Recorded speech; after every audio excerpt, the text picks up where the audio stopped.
The telegram arrived on a Tuesday morning in the spring of 1882, and it changed Letitia Talbot's life in ways she could not have possibly anticipated when she folded it neatly and tucked it into the breast pocket of her traveling coat. She had been standing in the post office of St. Louis, Missouri, wearing her best gray wool dress with the pearl buttons down the front, her dark auburn hair pinned into a respectable chignon beneath a hat that had seen better days. The telegram was from a lawyer named Archibald Prentice, and it informed her in the clipped, impersonal language of legal correspondence that her late uncle, Cornelius Talbot, had left her the entirety of his landholdings in the New Mexico Territory. Specifically, 412 acres of high desert grassland situated between the town of Cimarron and the Sangre de Cristo Mountains, a piece of land known locally as the Talbot Flats.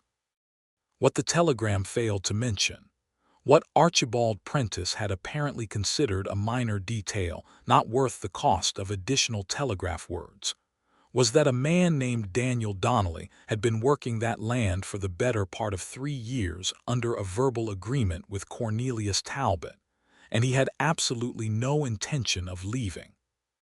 Letitia did not know any of this on the train westward through Kansas and into the territory. Watching the landscape transform from the green rolling hills, she knew into something vast and golden and breathtaking and terrifying all at once. She pressed her forehead to the glass and watched mesas rise like red cathedrals from the earth, and she thought about what her life in St. Louis had amounted to. 26 years of careful, quiet, sensible living, a position as a bookkeeper for her father's textile business, a small rented room on Chestnut Street, a courtship with a banker's son that had fizzled out the previous autumn when he admitted he preferred a woman less likely to have opinions about financial ledgers. She had opinions about a great many things, as it turned out. And Cornelius Talbot, who had met Letitia only twice in her life but had apparently paid closer attention than anyone else in her family, had seen something in her that warranted leaving her 412 acres of the American frontier. She intended to sell it, of course. That was the sensible thing. She would arrive, speak to Mr. Prentice, arrange for the proper surveys and assessments, and sell the property to someone who actually knew what to do with a piece of high desert grassland in the New Mexico Territory.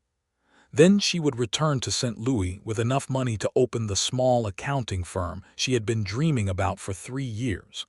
That was the plan. Plans, she would discover, rarely survived contact with a man like Daniel Donnelly. The town of Cimarron in 1882 was a place that could not quite decide what it wanted to be. It had the rough bones of a frontier settlement, the wide dirt Main Street, the false-fronted buildings, the livery stable and the saloon and the general store, all lined up like soldiers at attention. But it also had a certain stubborn dignity about it, a sense that the people who lived there had chosen to make something of themselves despite everything the land and history had thrown at them. The Colfax County War had torn through the region only a few years prior, leaving wounds that had not entirely healed, land disputes that had not entirely settled, and a deep-seated wariness toward strangers that Letitia felt the moment she stepped off the stagecoach onto the wooden boardwalk in front of the Cimarron Hotel. She was dusty. She was tired. Her hat had been knocked sideways somewhere outside of Raton Pass, and she had not been able to fix it properly in the confines of the swaying coach. The 3 other passengers, 2 cattle buyers and a traveling preacher, had already dispersed into the afternoon heat, and Letitia stood alone with her 2 carpet bags and her determination and looked up at the town that might, perhaps, become the solution to her financial future. "You look like you've come a long way," said a woman's voice from the hotel doorway. Letitia turned to find a broad-shouldered woman of perhaps 50 with silver-streaked dark hair and a practical linen apron over a blue calico dress. Her face was weathered and warm, with deep laugh lines around her eyes and a quality of permanent competence that Letitia immediately found reassuring. "Beatrice Salazar," the woman said, extending a hand. "I run the hotel. You'll want a room and a bath, I expect." "Letitia Talbot," Letitia said, taking the hand and shaking it. "And yes, both of those things in that order as quickly as possible." Something shifted in Beatrice Salazar's expression at the name Talbot. It was brief and carefully controlled, but Letitia had spent years reading ledgers for inconsistencies, and she caught it. "Cornelius's niece," Beatrice said. "That's right, you knew him." Everyone in Cimarron knew Cornelius. She paused just long enough to be significant. "Come inside. We'll get you settled, and then perhaps you'd best see Mr. Prentice before you hear other things from other people." That was an ominous enough beginning that Letitia climbed the hotel stairs with considerably more unease than she had started the day with. The meeting with Archibald Prentice happened the following morning, and it was everything Letitia had not wanted it to be. Prentice was a thin man with spectacles and a nervous habit of straightening papers that did not need straightening, and he sat behind a cluttered desk in his office above the land office and told her, with many clearings of his throat and adjustments of his spectacles, about Daniel Donnelly. Donnelly had come to the Talbot Flats 3 years ago, Prentice explained. He had been a cattle hand before that, working drives up from Texas, saving his money, looking for a place to put down roots. He had approached Cornelius Talbot with a proposal. He would work the land, improve it, build it up, pay a modest annual fee, and at the end of 5 years they would enter into a formal purchase agreement at a price already agreed upon. Cornelius had agreed. No lawyer had been involved. No written contract had been drawn up. It was a handshake agreement between two men, and now Cornelius was dead and Letitia Talbot owned the land, and Daniel Donnelly had invested 3 years of his life and every dollar of his savings into a piece of property that was no longer his to purchase. "He won't leave willingly," Prentice said, straightening a stack of papers that had been perfectly straight to begin with. "I've already spoken to him. He is a reasonable man, generally speaking, but on this particular subject he is." Prentice paused, searching for the word. "Resolute. Is his claim legally valid?" Letitia asked. "Without a written contract, no. Legally the land is yours outright, but—" Prentice removed his spectacles and cleaned them, which Letitia had already identified as his signal that something complicated was coming. "He has made substantial improvements. He has built a proper house, a barn, corrals. He has drilled a well. He has been running cattle on the land for 2 years, and by most accounts doing it well. If you attempt to evict him and he chooses to contest it, the matter could drag through the territorial courts for a considerable time. And the land cannot be sold while it is being contested." "Precisely." Letitia sat very still for a moment, thinking.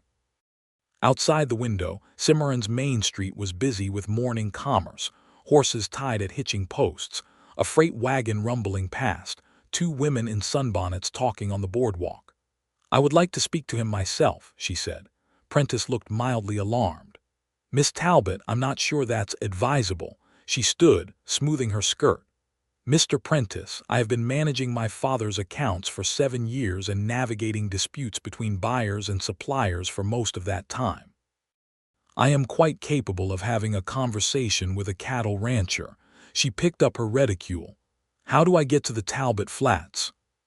She borrowed a horse from the livery stable, which required a negotiation of its own because the livery man, a bow-legged fellow named Sid, was visibly skeptical that she could ride.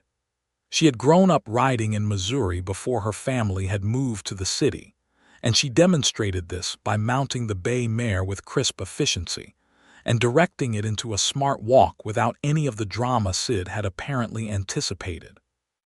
He watched her go with his thumbs hooked in his suspenders and an expression of mild amazement. The road to the Talbot Flats wound south and west through terrain that grew more dramatic with every mile. The Sangre de Cristo Mountains stood to the northeast, their peaks still white with the last of the winter snow even in late April. The land around her was high desert mesa country, the grass just greening up after winter, juniper and pinon scattered across the slopes, the sky an almost offensive blue, enormous and cloudless and pressing down on everything like a vast and luminous weight. It was, Letitia admitted to herself as she rode, extraordinarily beautiful.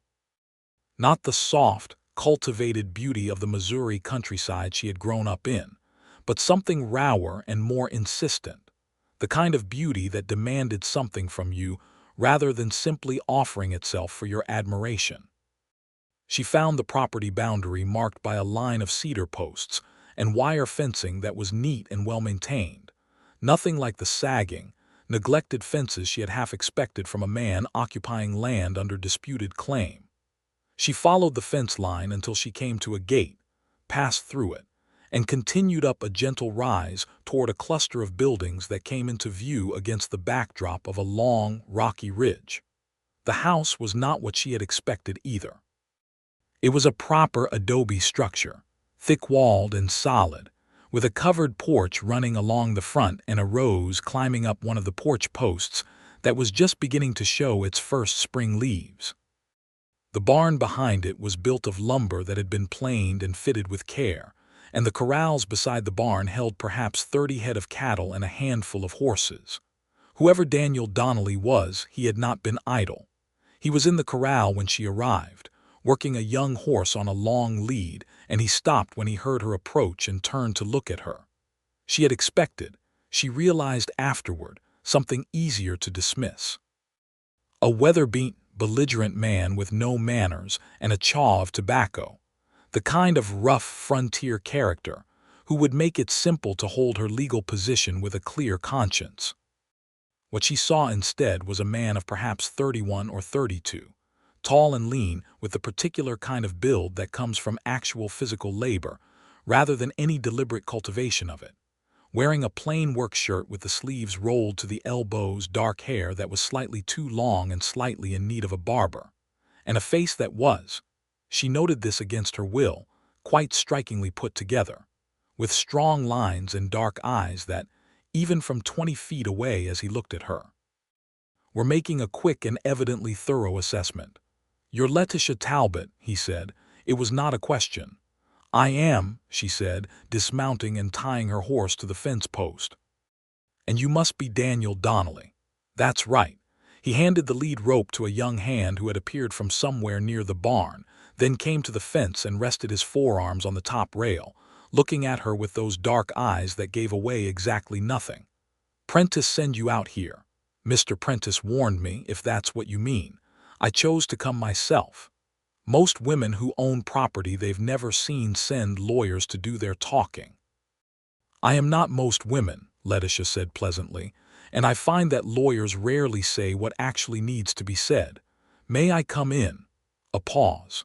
Then he unlatched the gate without breaking eye contact and swung it open.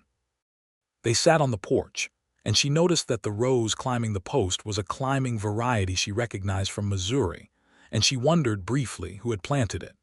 He brought 2 tin cups of coffee from inside, strong and black and considerably better than she had expected, and they faced each other across the small pine table between the porch chairs and talked about the land.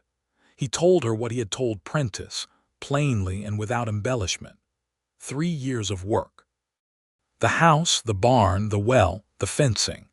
The cattle herd he had been building, grade stock mostly but with 2 registered bulls he had paid good money for. He had been planning to breed up the quality of the herd over the next several years, build something that could sustain itself, leave something behind that would last. He spoke about the land with a specific, detailed affection that told her he had spent a great deal of time on it and paid a great deal of attention to what he had seen. "You understand," she said when he had finished, "that legally the land is mine." "I understand that," he said. His voice was even and controlled, but there was something underneath it, something under tension like a fence wire pulled tight. Cornelius understood differently. "Cornelius is dead," she said, not unkindly. "And he left no written record of your agreement." "I have his letters," Donnelly said. He stood and went inside, returning with a small bundle of envelopes tied with twine, and set them on the table between them. "I've been saving them since the start." She untied the bundle and read them carefully, all 6 of them. Cornelius Talbot's handwriting was bold and slightly untidy, and his tone was that of a man who kept his word as a matter of personal pride rather than legal compulsion. The letters referenced the agreement, referenced the purchase price they had settled on, expressed satisfaction with what Donnelly was doing with the land. They were not a legal contract, but they were something. "He trusted you," Letitia said, setting down the last letter. "Yes," Donnelly said simply, "and I worked this land in good faith because of that trust." She looked out at the yard, at the barn with its good lumber and its well-hung doors, at the corrals with the cattle moving slowly through the late morning heat, at the mountain ridge behind it all with the snow on its peaks. Then she looked back at him. "I came here intending to sell this property," she said. "That is still my right and my intention. However," she folded her hands on the table, "I am a woman who believes in fair dealing, Mr. Donnelly, and what has happened here is not entirely fair. You were dealt a poor hand by circumstance." Something moved in his face. "I'm not looking for sympathy." "Good, because I'm not offering it. I'm offering a business proposal." She leaned forward slightly. "I need to have the property properly assessed and surveyed before I can sell it. That will take time. During that time, you continue your operation. When I sell, you will receive a portion of the sale price commensurate with your improvements and your investment. I will have Prentice draw up a proper written agreement to that effect." Donnelly looked at her for a long moment. It was the kind of look that took inventory. "And if the price you get for it doesn't cover what my improvements are worth, then we negotiate the difference. I am not an unreasonable person, Mr. Donnelly. I simply want what is fair." Another pause, longer this time. He turned his coffee cup in his hands, looking down at it, then back up at her. "Stay for dinner," he said. "We can talk it through more."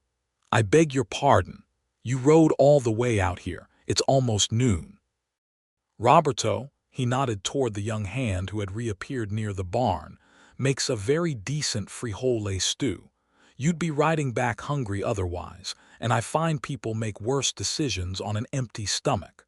Letitia blinked. It was a perfectly logical and oddly hospitable thing to say, and it completely disarmed the formal distance she had been carefully maintaining. "All right," she said. Roberto turned out to be Roberto Gutierrez, perhaps 19 years old, the son of a local family who had been in the Cimarron Valley since before it was American soil at all. He was cheerful and talkative and clearly comfortable with Daniel Donnelly in the relaxed, loyal way that spoke of consistent, decent treatment, and the stew he produced was, as advertised, very good indeed. They ate at the kitchen table inside the house, and Letitia looked around at the interior as she ate. It was sparely furnished but clean, with a good iron stove and solid pine furniture, and a set of bookshelves beside the fireplace that contained more volumes than she had expected: a battered copy of Blackstone's Commentaries, a well-thumbed farmer's almanac, a collection of poetry by Walt Whitman that was so worn she wondered how many times he had read it, several other volumes on animal husbandry and land management, and almost hidden at the end of the row, a copy of Jane Austen's Emma. She could not help herself. "Emma," she said, nodding at the bookshelf. He followed her glance, and something that might almost have been embarrassment crossed his face before he controlled it. "The former owner left some books in the house when Cornelius bought the place. I didn't know what was in all of them. But you read it." "Twice," he admitted, and then seemed surprised that he had said it, as if the word had gotten out before he could stop it. She laughed. It was a genuine laugh, the kind that surprised her by how freely it came out. And he looked at her when she laughed with an expression she could not quite read, but that stayed with her on the long ride back to Cimarron that afternoon, accompanied by the smell of juniper and the vast, indifferent beauty of the New Mexico sky. The assessment and survey took 3 weeks, and during those 3 weeks Letitia Talbot did something she had not planned to do, which was to stop treating her time in Cimarron as a temporary inconvenience and start actually looking at it. Beatrice Salazar, who had lived in the territory all her life and whose family had been there long before the territory had its current name, became something like a friend. She taught Letitia about the history of the place, the land grants that went back to the Spanish crown, The political chaos of the Maxwell land grant controversy that had driven the Colfax County War. The way power and property had shifted and churned and left people on all sides with legitimate grievances and no easy answers. "The trouble with land out here," Beatrice told her one evening on the hotel's back porch, watching the sun go down over the mesa in shades of copper and rose, "is that everyone who comes thinks they are the first one to want it. The Spanish before the Americans before the settlers, everyone thinking the land was empty before them. But land is never empty.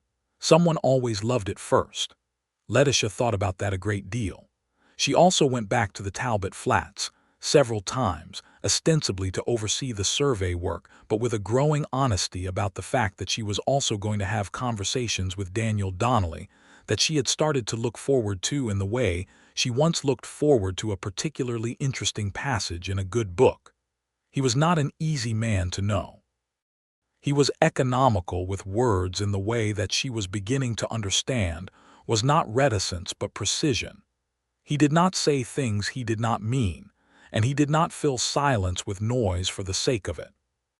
But when he did speak, when she asked him something that engaged his actual interest, he had a quality of focused attention that made you feel as if what you said genuinely mattered, and that was rarer than she had previously appreciated. She learned about him in pieces, the way you assemble a picture from scattered fragments. He was from County Kerry in Ireland originally, brought over as a child by parents who had survived the famine and come to America with nothing but the fierce ambition to never be without again. His father had worked the railroads in Missouri and Illinois, dying of a work accident when Daniel was 16. His mother had remarried and he had gone west at 18 because staying had felt like drowning. He had worked cattle drives up from Texas for 7 years, the Kishome Trail mostly, learning the land and saving his money and looking for the thing he did not quite have words for until he had seen the Talbot Flats on a cold November day in 1879 and felt something click into place inside him like a key in a lock. "That's a strange way to put it," Letitia said. They were sitting on the porch again. The porch had become their natural meeting place. She had noticed watching Roberto and another hand named Callum work with the horses in the corral below. The April warmth had given way to May, and the countryside was at its brief, brilliant peak of green before the summer heat settled in. "Strange or not, it's accurate," Donnelly said. "You've never felt that, a place that fits." She thought about her room on Chestnut Street in St. Louis, the ledger desk at her father's business, the courtship with the banker's son that had fizzled because she had too many opinions. "No," she said. "Not yet." He looked at her sidelong. "Not yet," he repeated, as if the word "yet" was particularly interesting. She looked away before the look could become something she would have to name. The surveyor's report came back in mid-May and confirmed that the property boundaries were as described, 412 acres, with a reliable water source in the well. Donnelly had drilled an additional creek access along the northern boundary. The improvements were assessed at a value that made Letitia's arithmetic on the potential sale more complicated than she had wanted it to be. She brought the report to Prentice and they sat in his overheated office and went through the numbers together, and when they were done Letitia looked at the papers for a moment and said, "What would this land sell for without the improvements?" Prentice named a figure. "And with?" He named a higher figure. "The difference between those two numbers," Letitia said slowly, "is approximately what it would cost Mr. Donnelly to purchase the property at the price he and my uncle agreed upon." Prentice blinked. "I suppose so, yes. Though that price was set 3 years ago and land values have—" "I know," she said. "I'm thinking." She thought for 3 days. She walked Cimarron streets and sat on the hotel porch with Beatrice and rode out into the mesa country alone in the mornings before the heat rose, letting the land work on her the way it seemed to insist on doing. She also thought about Daniel Donnelly with a frankness she was only able to manage because she was alone. She thought about the careful, respectful way he spoke to Roberto and Callum, the easy authority that was never harsh. She thought about the rose climbing the porch post. She had finally asked him about it, and he had said without any self-consciousness that it had been a bare post before and he had thought something should grow on it. She thought about Emma on the bookshelf and the way he had said he read it twice.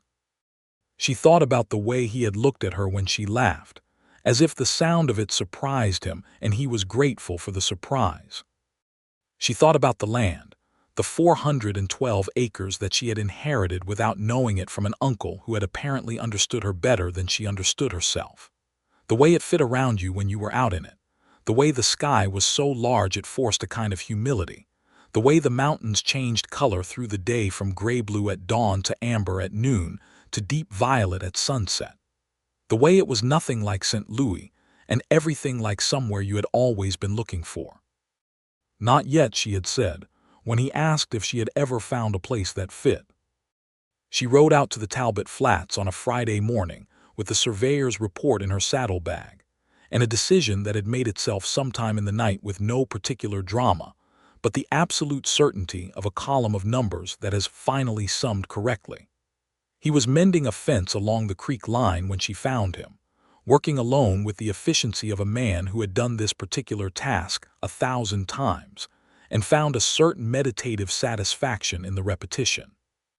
He heard her horse and stood, pulling off his gloves and looking at her with those measured dark eyes. "Surveyor's report is in," she said, dismounting. "I know, Prentice sent word." He waited. She took the report from her saddlebag and walked toward him and stopped about 6 feet away, which was, she noticed, closer than their conversation distances usually were, close enough to read his face clearly. "I've been thinking about what to do with this property," she said. "What have you decided?" That selling it was the plan of a woman who hadn't seen it yet. She held out the report to him. "I want to draw up a proper partnership agreement, Mr. Donnelly. You continue the cattle operation. I will contribute capital for expansion. My savings are not inconsiderable in exchange for an ownership stake. We operate the ranch together. Profits are split according to our respective investments." He took the report but did not look at it. He was looking at her. "You'd stay in Cimarron. I would open an accounting practice in town. Beatrice tells me the nearest proper bookkeeper is in Springer, and several local businesses have expressed a need. I would live in Cimarron." She paused. "I would be available for ranch management decisions as a partner." "A business partner," he said carefully. "To start with," she said, and then felt the color rise in her face because that was considerably more than she had planned to say out loud. "I mean, practically speaking, a working partnership of this nature would require—" "To start with," he repeated, and now there was something unmistakably warm in his voice, the kind of warmth that has been being carefully rationed and is now being quietly released. "I think that's an honest way to put it." They looked at each other for a moment, out there by the creek with the willows just leafing out above them and the cattle moving slowly in the middle distance and the mountains blue and clear to the northeast. "You'd really stay," he said. "This isn't what you had planned." "No," she agreed. "It's considerably better." The partnership agreement was drawn up by the much-relieved Archibald Prentice over the following 2 weeks, and it was a proper legal document this time, witnessed and notarized and filed with the Territorial Land Office. Letitia invested her savings, which turned out to be more substantial than Donnelly had expected. 7 years of careful bookkeeping and careful living had accumulated into a sum that, when applied to the ranch's needs, enabled the purchase of 30 additional cattle, the repair of the north fence line, and materials for a second structure on the property that Prentice diplomatically referred to as a guest cottage, but which everyone in Cimarron understood was Letitia's own dwelling. Because even the most progressive frontier partnership required appropriate propriety. She opened the accounting practice in a small office above the general store in early June of 1882, and within a month she had more clients than she had anticipated. Cimarron in 1882 was a town with growing commercial complexity. The cattle trade, the small mining operations in the surrounding hills, the farming families who needed their accounts kept, And Letitia's combination of professional precision and genuine human warmth turned out to be exactly what the community had been lacking. She was good at what she did and she liked doing it, and the work gave her an independent footing in the community that mattered to her in ways she was only beginning to articulate. She also became, by gradual degrees and without any particular dramatic announcement, a fixture at the Talbot Flats. She was there most weekends and often during the week when ranch business required her attention, which was, she maintained with perfect professional composure, rather frequently. She and Donnelly had a system for the financial management of the operation that made use of her skills and his knowledge of the land and the stock, and their working sessions on the porch with the account books and the almanac and the seasonal schedules were efficient and productive, and also, she had to be honest with herself, the parts of her week she most looked forward to. Roberto had apparently been aware of the direction of things before either of his employers, because one afternoon in July he said to Letitia with complete breezy casualness, "You know, my mother always says that two people who argue about how many fence posts to order are usually in love," and then walked away whistling before Letitia could formulate a response. The summer deepened and the high desert heat settled in, and Letitia learned what the land was like in this season.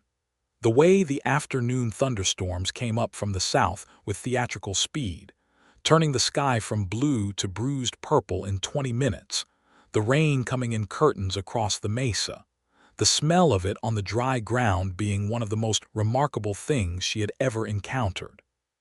She and Donnelly were caught in one of these storms on horseback on an afternoon in August, far enough from both buildings that making a run for it was pointless, and they sheltered under a rock overhang at the base of the ridge, close together in the narrow, dry space, and watched the rain come down and the lightning split the sky over the mountains. "Are you afraid of storms?" he asked. They were close enough that she could hear him easily over the drumming of the rain. "Not particularly," she said. "Are you?" "I used to be, when I was small. My father would tell me thunder was God moving furniture in heaven." He smiled, and she noticed it was the kind of smile that came from a memory that was both painful and dear. "By the time I was 12, I thought that was a foolish explanation. By the time I was 30, I thought it was the best one anyone had ever come up with." She turned to look at him, closer in this small sheltered space than they had ever been before, and the storm was loud around them, and the light from the lightning made everything vivid and brief, and she thought about how she had come to this territory with a telegram and a plan to sell a piece of property she had never seen, and somehow the plan had become something so much larger that the original version of it barely resembled what she was living now. "Daniel," she said. She had not used his first name before. She watched him notice it. "Letitia," he said, and in his voice the word was handled with a care that made her feel the warmth of it in her chest. "I want you to know," she said, looking back at the rain because looking at him directly while saying this was more than she could quite manage, "that whatever becomes of the partnership, I am glad I came here. I am glad I didn't sell it and go back to St. Louis. I am glad for all of it." A silence, and then his hand, which had been resting on the rock beside her, moved and covered hers, warm and certain and carefully deliberate. "So am I," he said. They stayed like that while the storm passed, his hand over hers, and when the rain stopped and they came out from under the overhang into the washed, brilliant air, they were holding hands still, and neither of them said anything about it because nothing that needed saying could have improved on it. The first kiss was less dramatically weather-assisted. It happened on the porch 2 weeks later, after a Sunday afternoon that had been spent going over the fall cattle sale projections, and had somehow evolved into a conversation about Ireland and whether the counties of Munster would ever be what his mother still remembered them as, and then about Missouri and whether she missed the green of it, and then about what home actually was, and whether it was a place at all or something else entirely. "I used to think home was the place you were born," he said. The sun was going down behind the mesa, and the first stars were appearing in the east, and the rose on the porch post was in its last late summer bloom, filling the warm air with something faint and sweet. Then I thought it was the place you chose. Now I think it might be the person you choose. Letitia set down her coffee cup very carefully. He was looking at her with the kind of directness that had nowhere to hide behind, no more careful management of dark eyes, just everything there, all at once. I choose you, he said. If you're choosing, I choose this, whatever this is that's been happening since April. I want to say it plainly so there's no misunderstanding. She looked at him for a moment, feeling something loosen in her chest the way ice loosens in a river when the season finally turns. Daniel Donnelly, she said, you are the least ambiguous person I have ever met, and I mean that as an extraordinary compliment. He was leaning toward her, and she was leaning toward him, and when they kissed it was, she thought, in the small part of her mind that was still taking notes out of pure professional habit, exactly like the moment a column of numbers resolves into the correct sum. Complete. Inevitable. Right. Roberto whistled from the direction of the barn, a cheerful ascending note, and they broke apart laughing, which was, Letitia thought, perhaps the best possible way for a first kiss to end. Through the fall of 1882, things between Letitia and Daniel moved with the unhurried certainty of something that has already decided what it is. They were careful with propriety. This was a frontier community, but it had its standards, and Beatrice Salazar had made it gently clear that the community's goodwill toward Letitia's accounting practice was not entirely separable from the community's opinion of her character. But within those careful bounds they were also, undeniably, in love.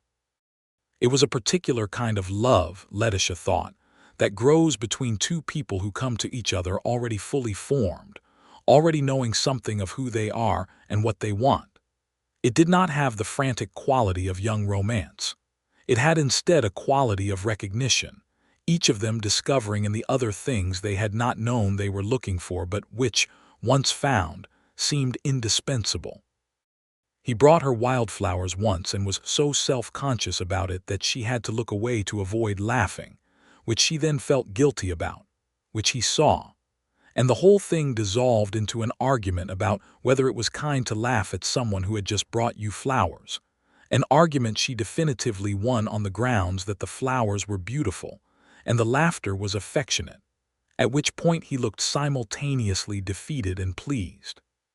She taught him debellentry bookkeeping on a rainy October evening, and he proved to be a natural at it, which annoyed her slightly because she had anticipated being the unchallenged expert, which she told him, and he laughed with genuine delight. They disagreed, sometimes with real heat, about ranch decisions. She wanted to expand the cattle operation faster than he thought prudent, citing the account books. He thought she underestimated the importance of being conservative in a territory where one bad winter could undo a year's work. They were both right about portions of it, and the arguments they had were productive because neither of them was interested in winning, only in getting to the correct answer, which was a quality of arguing she had never experienced before, and which she privately considered one of his most attractive characteristics. October gave way to November, and the Sangre de Cristo Mountains put on their winter dress, the snow coming down from the peaks to the lower slopes, and Cimarron settled into its quieter cold-weather rhythm. Letitia had been offered a position by the Cimarron News and Press to manage their commercial accounts, which she accepted, and her accounting practice was now established enough that she had to turn away clients, which was a problem she solved by hiring a young woman named Clara Espinoza, who had learned her numbers from the Sisters of Loreto in Santa Fe and was delighted to put them to use. It was Clara, actually, who triggered what Letitia would later think of as the crisis, though crisis was perhaps too strong a word for what it actually was, which was more precisely a reckoning. Clara mentioned in passing one afternoon in early November that she had heard from her cousin in Springer that a man named William Hartley had been asking around about the Talbot Flats property. Hartley, it emerged when Letitia made discreet inquiries, was a land speculator with connections to the Santa Fe Ring, the loosely organized network of lawyers, politicians, and businessmen who had been manipulating land and politics in the territory for years, contributing significantly to the violence of the Colfax County War. He was the kind of man who identified land with potential and found ways to acquire it, and the ways were not always clean. She told Daniel about it that same evening, riding out to the ranch in the cold November dusk, and she watched his jaw set in a way she had come to recognize as controlled anger. "He can't do anything," he said. "The land is yours, it's registered." "He can make noise," she said. "He can raise questions about the original ownership, the Talbot title. Land titles in this territory have been contested before." She looked at him steadily. "If he goes digging into the old Maxwell land grant records and finds anything that clouds the Talbot title, it becomes a legal problem that would take years to resolve, during which time we could not develop the property further." Donnelly stood at the corral fence and looked out at the mountains in the last of the light. "I won't let that happen," he said quietly. "Nor will I." She came to stand beside him. "I'm going to Santa Fe." He turned to look at her. "I need to go through the territorial land records myself," she said. "If there are any weaknesses in the Talbot title, I need to find them before Hartley does, and I need to shore them up through proper legal channels." She paused. "Beatrice tells me there's a lawyer in Santa Fe named Armijo who handles exactly these kinds of title cases and who is not connected to the ring. Santa Fe is 4 days' travel from here." "I know. I'll come with you." She looked at him, something warm moving through her at the immediacy of it. "You don't need to, Letitia." He said her name with that particular careful weight he always gave it. "I'm not asking you to make the trip alone on my behalf. If there's a problem with the title to this land, it's my problem too." She reached up and put her hand briefly against his face, cold from the evening air, the gesture intimate and quiet. "All right," she said. "We go together." They left for Santa Fe in mid-November on horseback, accompanied by Roberto, who insisted on coming on the grounds that he had cousins in Santa Fe, and the opportunity to see them was too good to miss. The journey south through the territory was 4 days of cold, dry air and stunning landscape, the road passing through red rock country and high pinon forest and the brown winter grasslands of the Rio Grande Valley. And they talked almost the entire way in the easy, ranging way they had developed, covering everything from the politics of the territory, the contested nature of so many land grants, the injustice of what had happened to the original Spanish and Mexican landowners, whose titles had been systematically undermined after the American acquisition of the territory, to the more personal territory of what they both wanted for the future. "My uncle was right to leave me this land," Letitia said on the third day, riding through a stretch of juniper-dotted mesa with the mountains on both horizons. "I've been thinking about why he did it. We barely knew each other. He met me twice, but both times I was probably the most practical person in the room." "You are reliably the most practical person in any room," Daniel said, and the way he said it made it sound like a great compliment, which it was. "He wanted someone who would actually do something with it," she said.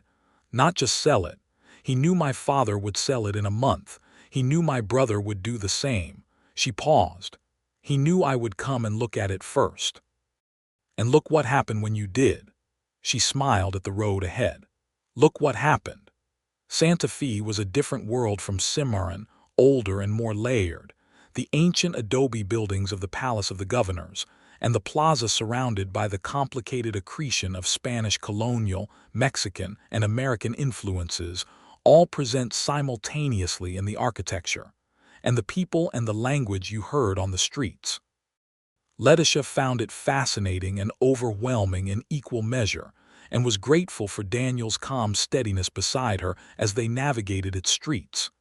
They met with Tomas Armijo, the lawyer, the morning after their arrival. He was a compact man of perhaps 55, with iron-gray hair and a methodical intelligence that Letitia recognized and respected, and he led them through a thorough examination of the Talbot land title over the course of 2 days in the Territorial Records Office. What they found was not a disaster, but it was a complexity, a gap in the chain of title going back to 1854, where the original land grant had been imperfectly documented in the transition from Mexican territorial records to American ones, exactly the kind of ambiguity that a well-funded speculator like Hartley could exploit. "Can it be corrected?" Letitia asked, looking at the old record with the gap in it. "It can be regularized," Armijo said carefully. "With proper affidavits and a petition to the Territorial Land Office, we can establish the chain of title definitively. It will take 3 months, perhaps 4, and it will cost." She looked at Daniel. He looked at her. She named a number. Daniel added a number. Together they had enough, though it would require using the fund they had set aside for the spring cattle purchase. "The cattle can wait a year," she said. "The title can't," he agreed. Armijo began the process. They stayed in Santa Fe 4 additional days while he prepared the initial filings, and in those days they walked the old city together in the cold November evenings, eating at restaurants where the food was a revelation green chili that made her eyes water, and then left a warmth that lasted for hours, and talking in the particular intimate way that people talk when they are far from their daily life, and the distance creates a kind of freedom. On the second evening they were sitting in a small restaurant near the plaza, and Daniel had been quiet for a while in the way that meant he was working up to something, and Letitia waited because she had learned by now that rushing him produced nothing useful. "I want to ask you something," he said finally. "Then ask it." He looked at his coffee. Then he looked at her. "When this land business is settled, when the title is clear and we know the ranch is secure, I want to ask you to marry me. I'm not asking now because I don't want the question to be tangled up with the practical difficulties of the moment. I want it to stand on its own when I ask it." He paused. "I'm telling you now so that you can think about whether the answer would be yes, and so that I don't have to spend the next several months working up the nerve again." Letitia looked at him across the small table in the lantern-lit restaurant, and she thought about the woman who had arrived in Cimarron in April with 2 carpet bags and a plan to sell a piece of land and go back to her sensible life.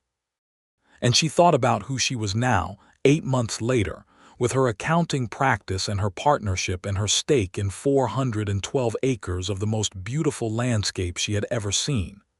"Daniel," she said, "the answer will be yes." He exhaled, long and slow, like a man who has been holding a breath for a very long time. "All right," he said. "All right," she agreed. They rode back to Cimarron in December, through weather that was significantly colder than the journey south had been, and arrived home. She used that word without examining it because it had simply become true in the first week of the month, with cold, reddened faces and considerable relief at the sight of the hotel's lit windows. Beatriz Salazar took one look at the two of them standing in her lobby and said, "Ah," with a wealth of satisfaction in the single syllable. "Don't," Letitia said. "I'm saying nothing," Beatriz said. "I'll have hot water sent up." The winter settled in around them, and Letitia found, somewhat to her surprise, that she liked winter in the high desert. It was different from Missouri winter, drier and colder at night, but with days of brilliant sunshine that made the snow on the mesa glitter like broken glass. The ranch work slowed to its winter rhythm, and she and Daniel fell into a domestic cadence of shared enterprise that felt so natural it was almost alarming. Planning meetings on the porch wrapped in heavy coats, the account books reviewed by the fire inside when it was too cold for the porch, Sunday dinners in Cimarron where they had become, she realized, the sort of established couple that other people made reference to as a unit. Roberto had apparently told his mother, and his mother had told approximately everyone in the valley who spoke Spanish, and Clara Espinoza had apparently told approximately everyone who did not, and the result was that Letitia's engagement, which had not yet formally occurred, was somehow already common knowledge in Cimarron by February. "I haven't actually been asked yet," she pointed out to Beatriz, who had offered her congratulations. "You will be," Beatriz said serenely. "Everyone knows it's coming. Even the Calloway brothers know, and those two know nothing about anything." The Calloway brothers, Tom and Pete, who ran a small cattle operation on the other side of the ridge from the Talbot Flats, were indeed a pair who existed at the far end of the spectrum from perceptive. So this was apparently confirmation of something widely understood. Armijo sent word in late February that the title petition had been accepted by the Territorial Land Office, and the corrected chain of title had been formally recorded. The Talbot Flats, or as it was increasingly referred to in the county records, the Donnelly Talbot Ranch, was now beyond legal challenge. William Hartley, who had apparently been making preliminary inquiries, went quiet. Letitia wrote him a brief, formal letter informing him that the property was not and would not be available for purchase, and she copied Archibald Prentice and Tomas Armijo, which seemed to settle the matter permanently. The afternoon she received Armijo's letter confirming final registration, she rode out to the Talbot Flats in the thin February sunshine, her horse's hooves ringing on the frost-hard ground. She found Daniel in the barn doing something with a piece of harness that required all his attention, and she dismounted and stood in the barn doorway and said, "The title is clear." He looked up, set the harness down, came toward her. He had the ring in his coat pocket, which she learned later he had carried there for 6 weeks, which she later told him was either romantic or impractical, and he said it was both. It was a simple ring, a small ruby in a gold setting, and he had bought it in Santa Fe on their last morning there from a jeweler near the plaza, without saying a word about it at the time. He did not do one knee in the frost-muddy barn, which she appreciated, but he took her hands in both of his. The harness leather smell on his hands and the cold air around them, and the winter light coming through the barn's high window, and he asked her in a plain and direct way that was exactly, perfectly, entirely him. "Will you marry me, Letitia? Not just the partnership, all of it, the whole unreasonable thing." She looked at him for a moment, this man she had ridden 2,000 miles to argue with over a land dispute and had somehow ended up choosing for all the other reasons under the sun. "Yes," she said, "all of it." He put the ring on her finger and then she kissed him first, which he seemed to find entirely acceptable. They were married in May of 1883 in the small Catholic church in Cimarron, because Beatrice Salazar had made clear that a proper celebration required a proper ceremony and the proper church, and she would arrange everything, which she did, with the quiet, comprehensive efficiency that characterized everything she did. The church was decorated with the spring wildflowers of the mesa, blue and yellow and white, and the whole town of Cimarron seemed to have come, and Roberto Gutierrez sat in the front pew with his entire family and cried in a way that he later described as dust in his eyes, which no one believed. Daniel Donnelly stood at the altar in the best suit he owned, which Beatrice had insisted he have properly pressed, and he watched Letitia walk toward him with the kind of attention he gave to things he found extraordinary, which was both deeply gratifying and slightly undoing in the way that being truly seen by someone always is. She wore a dress in deep ivory silk that she had ordered from a dressmaker in Santa Fe, not white because she was not a 19-year-old girl, and the ivory suited her auburn hair better besides, and she carried a small spray of the climbing rose from the porch post, the first blooms of the season, which was an idea she had had and which, when she mentioned it, had made Daniel look at her with the expression she had come to understand meant he was moved and doing his dignified best to manage it. Father Martinez married them in a ceremony that was longer than the Protestant services some of the guests were accustomed to, but which had a beauty in its old forms and repetitions that Letitia found unexpectedly moving. And when it was done and they stepped out of the church into the spring afternoon, Daniel Donnelly and Letitia Talbot Donnelly, the town of Cimarron made enough noise to startle the horses tied at the hitching posts a block away. The wedding supper was held in the street, because the hotel's dining room could not accommodate everyone, and Beatrice Salazar had long since decided that the street would do perfectly well, and there was a fiddle player and a guitarist and dancing that went on until the stars were fully out, and Letitia danced with her husband in the wide, dusty street with the mountains dark against the sky and the lanterns making warm circles of light in the evening air. And she thought, with the calm clarity of a person who has found the thing they did not know they were looking for, that she was precisely where she was supposed to be. They honeymooned on the ranch, which some people found unromantic and which Letitia found perfectly sensible, because the ranch in late May was as beautiful as any place she could imagine going, and being home together for the first time as husband and wife was its own kind of celebration that needed no other scenery. The years that followed were the kind of years that build something real and lasting, not without difficulty. The land and the life it required were not easy, and there were droughts and hard winters and the fluctuating cattle prices that kept all ranchers on a knife edge of uncertainty, but full of the particular richness that comes from shared work and shared purpose and genuine, daily, ordinary love.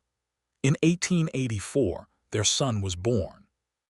They named him Cornelius after the uncle who had set everything in motion, and Letitia was fairly certain that wherever Cornelius Talbot had gone after leaving this world, he was quietly satisfied.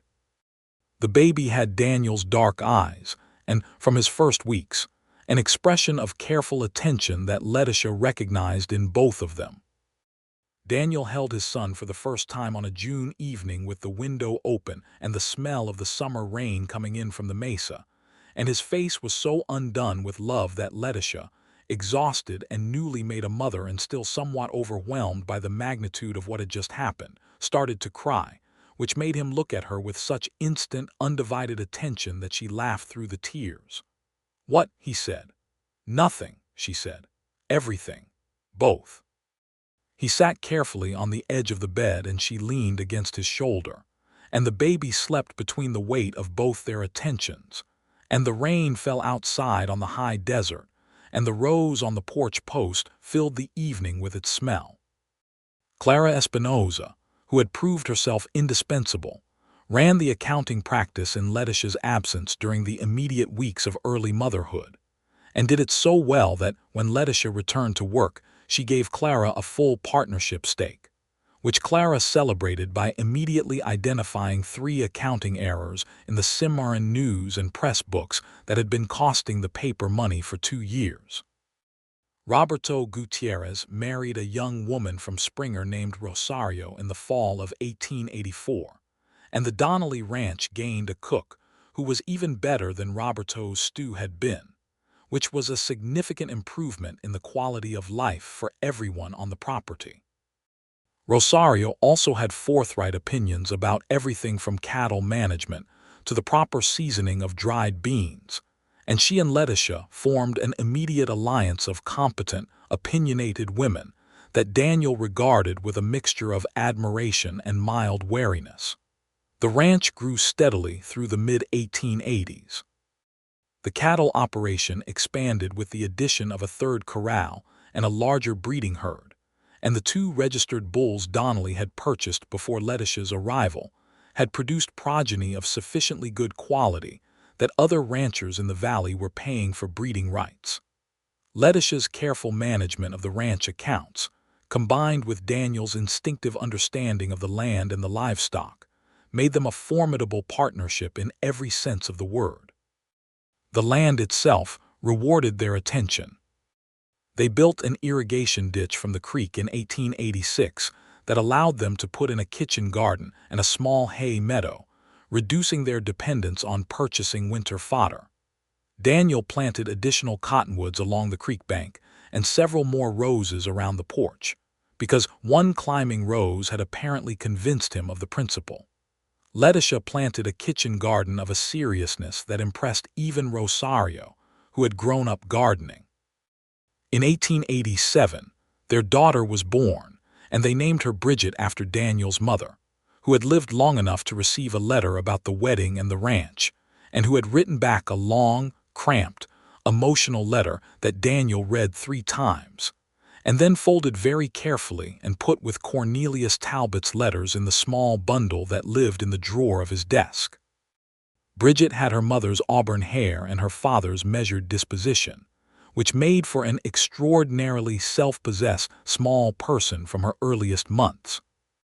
The accounting practice by the late 1880s had grown into a proper firm, with Clara as full partner and a third clerk named Eduardo Montoya, a young man from one of the old Cimarron families who had a gift for figures. The firm handled accounts for most of the commercial enterprises in the town and for several ranches in the valley, and Letitia had developed a reputation in the territory as someone with unusual expertise in land and mineral title accounting, which had become increasingly important as the region's economic complexity grew. She was in her Cimarron office on a Tuesday in the spring of 1889 when Tomas Armijo, who had become a friend and occasional collaborator over the years, sent her a brief professional letter about the possibility of consulting on a case involving the title to a mining claim in the Morno Valley. It was exactly the kind of work she had been developing expertise in, and she accepted with the particular focused enthusiasm she brought to intellectually engaging problems. When she told Daniel about it that evening on the porch, little Cornelius, 5 now, had been allowed to stay up to see the sunset and was sitting on the top porch step with his father's concentrated attention directed at a beetle. Daniel said, "Will it keep you in Santa Fe long?" "A week, perhaps 2, she said. "Armijo's office has the records." "Then I'll manage," he said. He added to the boy, "Cornelius, don't touch the beetle, just look." "Why can't I touch it?" Cornelius asked with genuine academic interest. "Because looking is enough sometimes," his father said. "You can know a thing without grabbing it." Letitia watched them, her husband and her son in the evening light, and thought that this was the kind of moment that accumulated into a life. Not the dramatic moments, not the storm on the hillside or the first kiss or the ring in the cold barn, but the ordinary extraordinary ones. The 5-year-old and the beetle, and the man who had the patience to let a child's question be genuinely answered. She went to Santa Fe and did the consulting work with Armijo, and came home with a modest fee and a reference that led to 2 more similar cases over the following year. She also came home with fabric she had found at a Santa Fe mercantile, a deep blue wool that she had thought immediately would suit Daniel for a good winter coat, and presented it to him, which he accepted with the slight self-conscious gratitude he brought to being given things. "You didn't have to," he said. "I wanted to," she said. "And the old coat is disreputable. The old coat is functional. The new coat will be functional and not embarrassing." He wore the new coat all winter, and she noticed, with satisfaction, that he wore it when he did not strictly need to. The decade turned, 1890 arrived, and Cimarron changed around them with the changes that the decade was bringing to the territory. The railroad's expansion, the new settlers coming in, the gradual civilizing of what had been frontier, which brought both benefits and losses in the way that all change does. The open range that had characterized the cattle culture was giving way to more established patterns of land use and ownership, and the Donnelly Talbot Ranch, with its clear title and its steady operation, was well positioned for the shift. They were among the first ranchers in the valley to adopt the practice of systematic herd records that the agricultural extension publications were recommending, which was largely Letitia's doing, and which, within 2 seasons, had demonstrably improved their breeding selection and their production. Daniel, who had initially found the paperwork burdensome, conceded that the results justified the method, which he did with the particular grace he had always brought to being shown he was wrong about something. "You're insufferably right again," he told her over the account books in the spring of 1890. "I prefer reliably accurate," she said without looking up from the ledger. "Of course you do." She looked up, and he was smiling at her with that particular private smile he kept, the one that she thought of as entirely hers, and she felt the warmth of 8 years of marriage in it, not dimmed in the slightest but deepened, the way good things tend to deepen rather than fade if they are made of genuine material. Cornelius Donnelly, at 8 years old, was beginning to show a clear affinity for the horses, spending every available hour in the corral with the intensity of vocation rather than casual interest.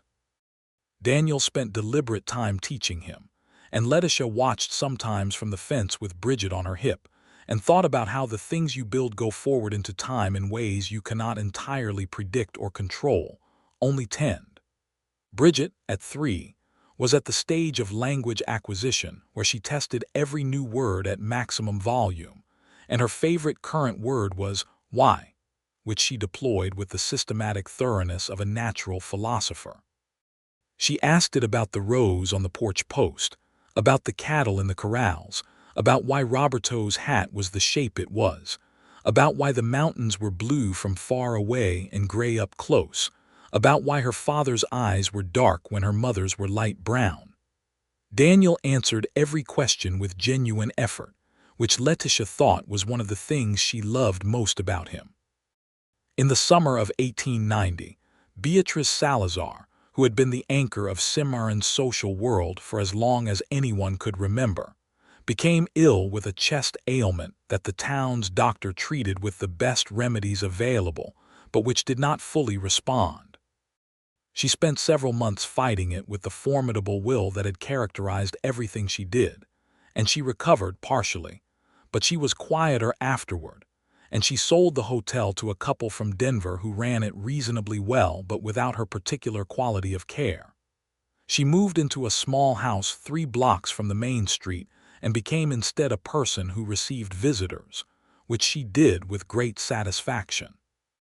Letitia visited every week without fail, bringing account books to work on while Beatrice held forth on the history of the region and the news of the valley, and these afternoons became one of the things she valued most.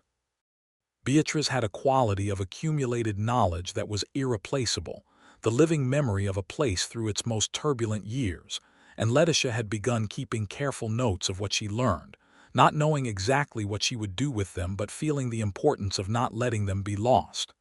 "You should write it down properly," Daniel said one evening when she described this to him. "I'm an accountant, not a historian." "You're both," he said, with the simple certainty he brought to facts. "And the history of this valley is also the history of this land, which is yours and mine and our children's. It should be written." She thought about that for a long time. She began the following spring, on Sunday evenings, working at the kitchen table while Daniel read and the children slept, writing down what Beatrice had told her and what the land records showed, and what she had observed herself in the 8 years she had lived in the valley. It was not a public document, not yet, perhaps not ever. She was not certain of its ultimate shape, but the writing of it felt important in a way she had learned to trust about things. The ranch in 1891 brought a good year, the best in several. The spring rains were sufficient, the summer not too brutal, and the fall cattle prices were the highest they had been in 5 years. They sold well, invested prudently. Letitia's influence on the financial side had made them conservative enough to weather the lean years and position them to benefit from the good ones. And by December, Daniel and Letitia Donnelly sat at the kitchen table and looked at the year-end accounts together with the quiet satisfaction of people who had built something that was holding. 49 heads sold at good price, she said, running the column. Plus the breeding fees, he added. And the hay sales from the meadow. She totaled the columns with the efficiency of years of practice, looked at the number at the bottom. We could build on, she said. He looked at her across the table. Outside, the December wind was pushing at the walls of the house, which had thickened over the years with improvements and additions until it was something substantial and settled. Another room, he said. Eventually, she said. We'll need the space. She paused and then looked at him directly, with the steady light brown eyes that he had thought beautiful from the first day. We're going to have another child, Daniel. The silence lasted perhaps 3 seconds, and then he was around the table, and she was in his arms in the kitchen with the account book spread on the table and the wind outside and the warmth of the stove and the weight of everything they had built together present in the room like a third living thing. "Third," he said against her hair. "Third," she confirmed. Cornelius Talbot Donnelly the Younger, their son, had come into the world in 1884. Bridget Donnelly had followed in 1887.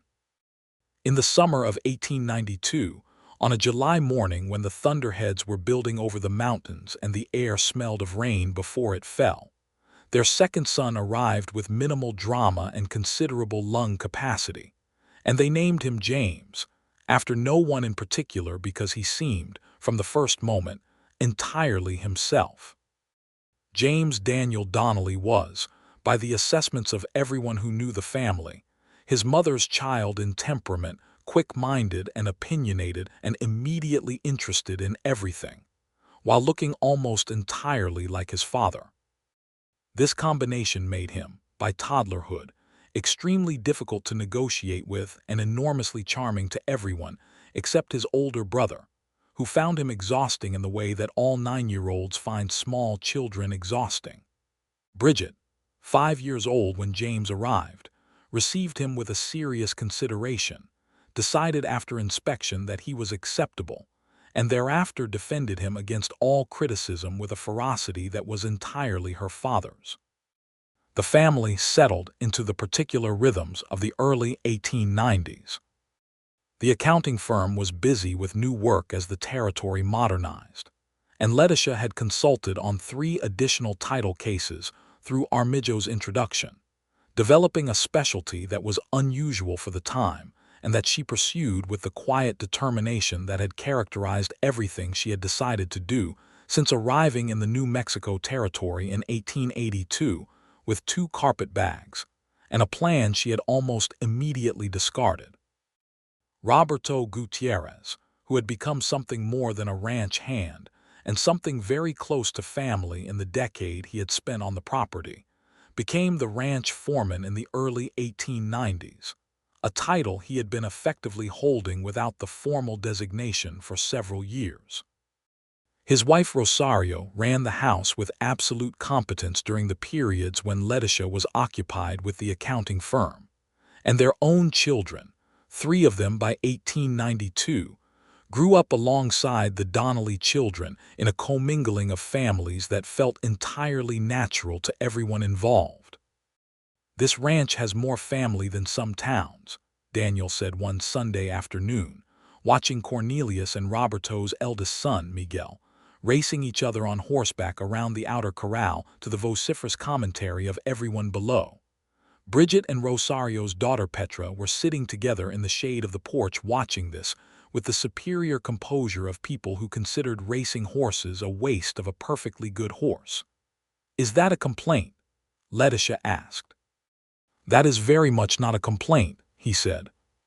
She leaned against him, which had been a habit since the beginning, easy and familiar and still, 10 years of marriage later, something she noticed as a positive thing rather than taking it for granted.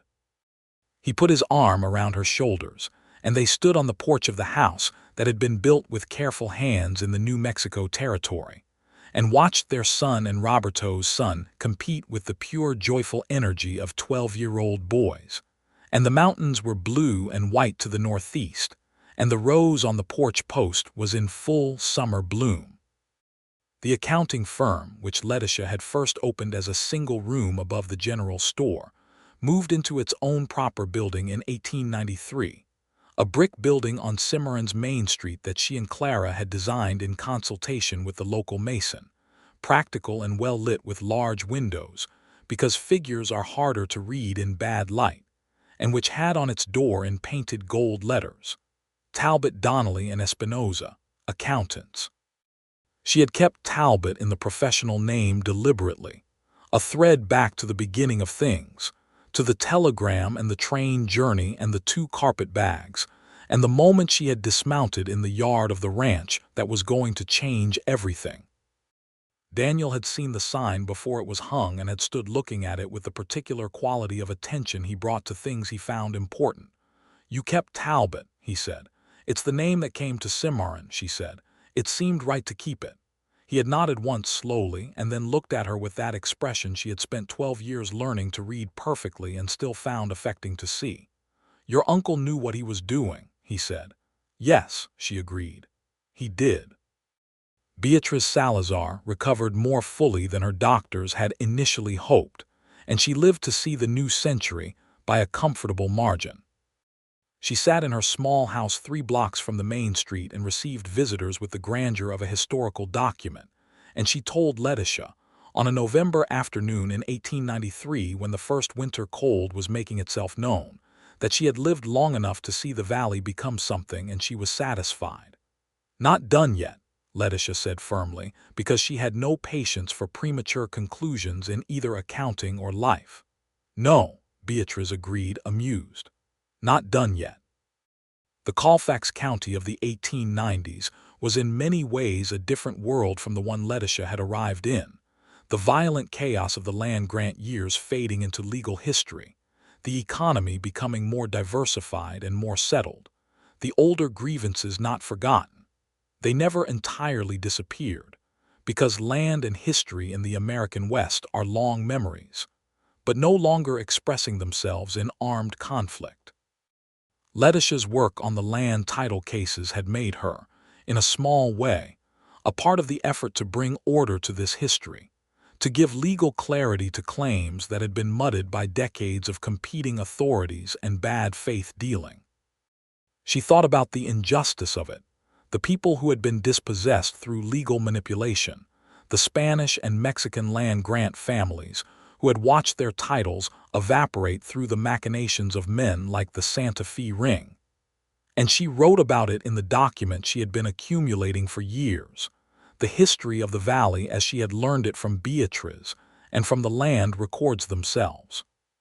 She did not pretend to be able to fix what had been done, but she believed, with the conviction of a woman who kept accurate books, that naming things correctly mattered. The document eventually ran to several hundred pages, and she gave a copy to Tomás Armijo, who read it with great attention and told her it should be published. She was uncertain about that for 2 more years before deciding that he was right, and in 1895, a small press in Santa Fe published it as a pamphlet titled A History of Land Claims in the Cimarron Valley, which was not widely read outside of legal and land administration circles, but which was read carefully by the people who made decisions about these things, and which Armijo told her had been cited in 3 subsequent territorial court cases. Daniel read the published version from front to back and told her it was the finest thing she had written, which she argued was a low bar given that the rest of her writing was in ledger books, and he said a ledger book that balances is no small literary achievement, which made her laugh in the particular way she laughed when he had genuinely surprised her. In 1896, Cornelius, 14 years old and built like his father with his mother's eyes, had his first serious conversation with his parents about what he intended to do with his life, which was to work the ranch and breed horses.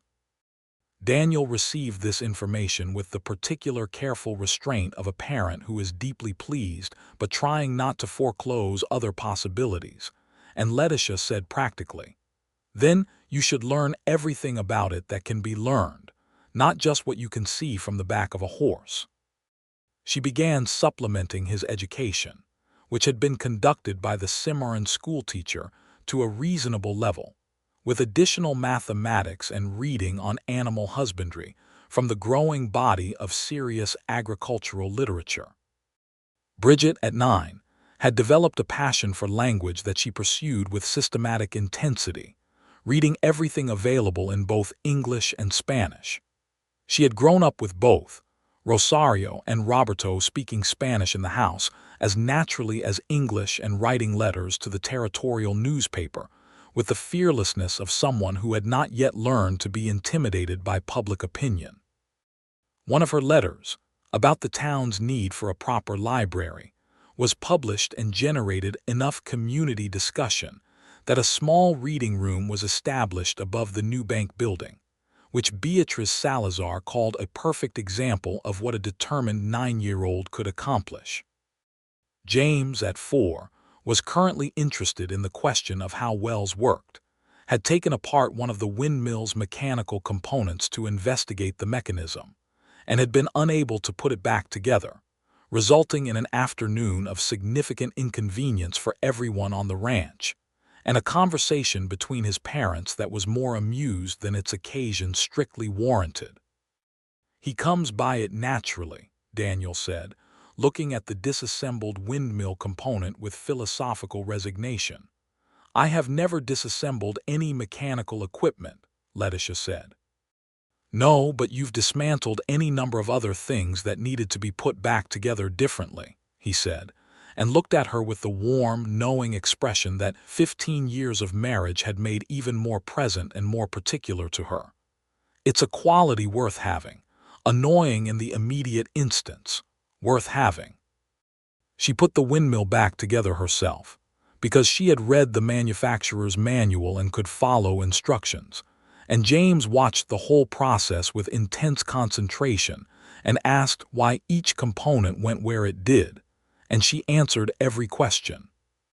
Their life on the Donnelly Talbot Ranch moved through the late 1890s in the way that a well-managed thing moves, not without difficulty, not without the inevitable sorrows that come with living close to land and weather and animals, but with a fundamental stability that had been built deliberately out of good decisions and good values and good faith dealing between two people who had earned each other's respect before they had fallen in love. The century turned. January 1, 1900 found them on the porch. It was cold enough that they were wrapped in heavy coats and blankets, with the extraordinary foolishness of people who wanted to be outside for the occasion despite the temperature, watching the midnight stars of the New Mexico territory, and listening to the distant sounds of celebration from Cimarron's Main Street, where the saloon had apparently decided that the turning of the century warranted a certain amount of noise. 17 years, Letitia said. She had been doing the arithmetic, which was her habit. "Since you got off the stagecoach," he agreed. "I looked terrible," she said, "dusty and sideways hat." "I know. I didn't see you that first afternoon, but Sid at the livery told me about it within 24 hours. He was impressed by how you handled the horse." She turned to look at him. "Sid told you about me before I came out to the ranch. Sid, Beatrice Salazar, Archibald Prentice, and approximately 17 other people. It's a small town, Letitia. The arrival of an Eastern woman who claimed to own the Talbot Flats was not a quiet event. Were you worried?" "I was," he said honestly. "I had built something here. I didn't know if it was going to survive the air. And now." He pulled the blanket more closely around both of them and looked at her in the dark, and the stars were very clear, and the sounds from town were a faint warmth in the cold air, and the mountains were invisible in the night but present the way permanently present things are, known without needing to be seen. "I think it's possible," he said, "that the air was exactly what was needed." She leaned her head against his shoulder, as she had done 10,000 times in the 17 years she had been coming home to this porch, and he pressed his lips to the top of her head, and the century turned around them, enormous and quiet and full of everything that had been and everything still to come. The early years of the new century brought changes, as centuries will. The cattle business evolved with the changing market, and Daniel and Letitia adapted to it with the pragmatism that had always served them, diversifying where they could, focusing where they should. Cornelius, at 18, was a capable and passionate horseman who had begun to attract attention from other ranchers looking for quality stock, and the horse breeding operation that he developed with his father's guidance and his mother's business management became a new and profitable dimension of the ranch. Bridget, at 13, was reading law books borrowed from Tomas Armijo with a concentration that told everyone who saw it where she was eventually going, which Letitia supported with full enthusiasm, and Daniel supported with the quiet, steady backing he gave to all his children's true callings regardless of whether they were conventional for their time.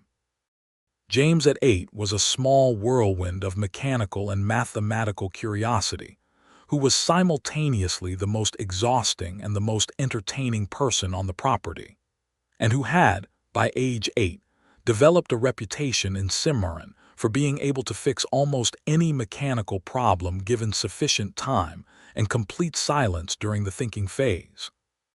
Beatriz Salazar died in 1902, peacefully in her small house with several of her children and grandchildren present, and Letitia went to the funeral and sat in the church. She had been married in 20 years before, and felt the particular grief of losing someone who had given her a country when she had not known she needed one. She wrote about Beatriz in the second pamphlet she published the following year, which was a biographical account of several women who had shaped the Cimarron Valley's history, and she put Beatriz first. The accounting firm continued to grow through the decade, and Clara Espinoza Rivera by 1900, having married a man from Taos with whom she appeared to be extremely happy, was a full and equal partner in every sense. Eduardo Montoya had become a senior member of the firm and had recently passed the bar examination, which added a legal dimension to their practice that expanded their usefulness considerably. And through it all, through the decades and the children and the work and the changes, the Donnelly Talbot Ranch stood on its 412 acres of high desert grassland between Cimarron and the Sangre de Cristo Mountains, well-fenced and well-watered with its clear title and its careful management, the house grown substantial with additions, the barn solid and well-maintained, the roses on the porch in summer bloom. On a May afternoon in 1904, 22 years, Letitia had calculated, since she had first ridden up the gentle rise toward the cluster of buildings she had not known she was riding toward home. She was sitting on the porch with a ledger book and a cup of coffee, and Daniel came out from the barn and stopped in the yard and looked up at the house with the expression she had first seen on him so many years ago, the one that was entirely private and entirely present. The man looking at the thing he had chosen with the whole of himself. She watched him without speaking. He came up the porch steps and sat in the chair across from her and picked up his own coffee, which was cold by now, and drank it anyway because he had never been bothered about things like cold coffee. "Cornelius had a buyer today," he said, "for 4 of the year's horses, good price. I know, he told me, I did the paperwork. He's good at this." "He is," she agreed. She paused. "He's you at 30, Daniel, without the mismanagement of the original land arrangement." He looked at her over the coffee cup with amusement. "You've been saving that for a while." 22 years, she said. 22 years, he agreed, and the amusement became something deeper, the full and unmanaged warmth of a man who has no need any longer to ration himself, who has learned across 2 decades that this particular woman is a place it is safe to be entirely present. "Best 22 years of my life."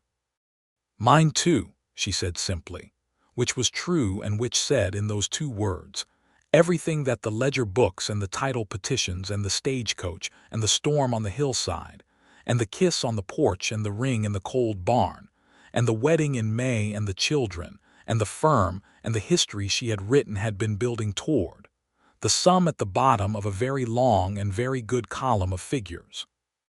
The rose on the porch post was in its spring bloom, the one she had noticed from her first visit, and which she had learned Daniel had planted because he thought something should grow on the bare post. And it was enormous now after 22 years. A sprawling, generous thing that covered most of the porch front and filled the afternoon air with something warm and impossible to describe precisely, except to say that it smelled like the place you were supposed to be. She reached across the small pine table, the same table they had sat at on her first visit, now worn smooth with years of cups and books and elbows and the comfortable weight of a shared life, and put her hand over his, as he had put his hand over hers in the storm, certain and deliberate, and without any requirement for words. He turned his hand and held hers, and they sat in the spring afternoon on the porch of the ranch that had begun as a dispute and become a life, and the mountains were blue and white to the northeast, and the cattle were moving in the lower field, and somewhere in the barn their son was talking to his horses, and inside the house their daughter was reading law books, and in the yard their youngest was almost certainly doing something inadvisable to something mechanical. and the land stretched out around them for 412 acres of red rock and high grass and juniper and sky, clear-titled and loved and home. She had come to settle a land dispute. She had settled considerably more than that. She had settled herself into a place and a life and a person that fit in the way that Daniel had described all those years ago by the creek, like a key in a lock. She was staying. She had known that for 22 years, since the moment she had looked at a man holding a coffee cup on a porch and heard him say, to start with the warmth of someone who understood exactly what she meant by it. She was staying forever, and it was the easiest, most sensible, most right decision she had ever made.